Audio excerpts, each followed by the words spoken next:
সীমান্তে আজ আমি প্রহরী।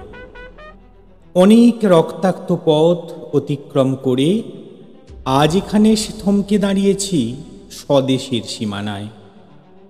ধূসর তিউনেশিয়া থেকে স্নিগ্ধ ইতালি, স্নিগ্ধ ইতালি থেকে ছুটে গেছি বিপ্লবী ফ্রান্সে। নক্ষত্র নিয়ন্ত্রিত নিয়তির মতো দুর্নিবার অপরাহত রাইফেল হাতে ফ্রান্স থেকে প্রতিবেশী বার্মাতেও।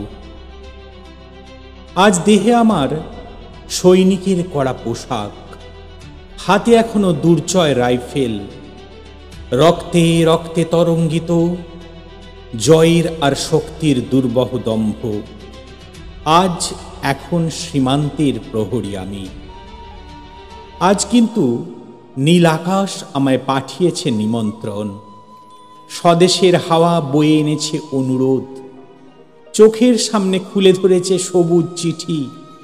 কিছুতেই বুঝি না কি করে এড়াবো তাকে, কি করে এড়াবো এই সৈনিকের কড়া পোশাক।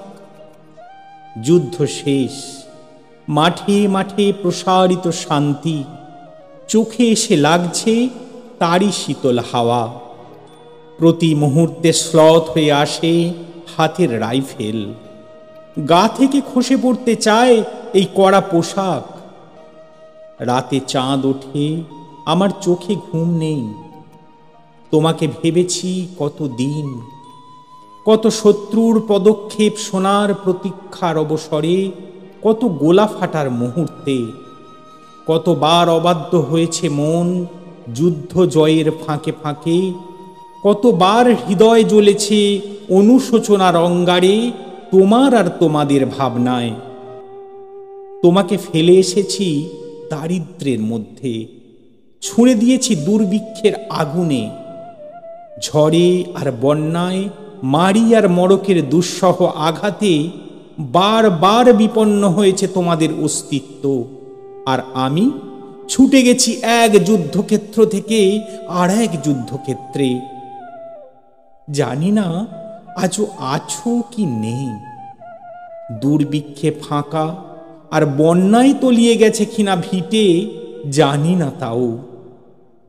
তবু লিখছি তোমাকে আজ, লিখছি আত্মম্ভর আশায়। ঘরে ফেরার সময় এসে গেছে, জানি আমার জন্য কেউ প্রতীক্ষা করে নেই মালায় আর পতাকায়, প্রদীপে আর মঙ্গল ঘটে। জানি সম্বর্ধনা রটবে না লোক মুখে, মিলিত খুশিতে মিলবে না বীরত্বের পুরস্কার। তবু একটি হৃদয় নেচে উঠবে আমার আবির্ভাবে, সে তোমার হৃদয়।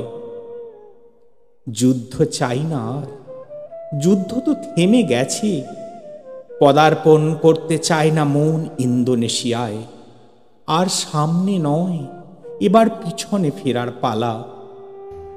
পরের জন্য যুদ্ধ করেছি অনেক, এবার যুদ্ধ তোমার আর আমার জন্য।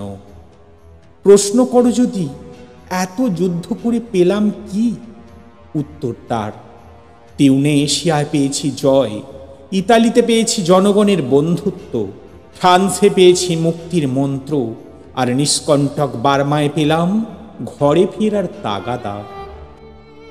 আমি যেন সেই বাতিওয়ালা, যে সন্ধ্যায় রাজ পথে পথে বাতি জ্বালিয়ে ফেরে, অথচ নিজের ঘরে নেই যার বাতি জ্বালার সামর্থ্য।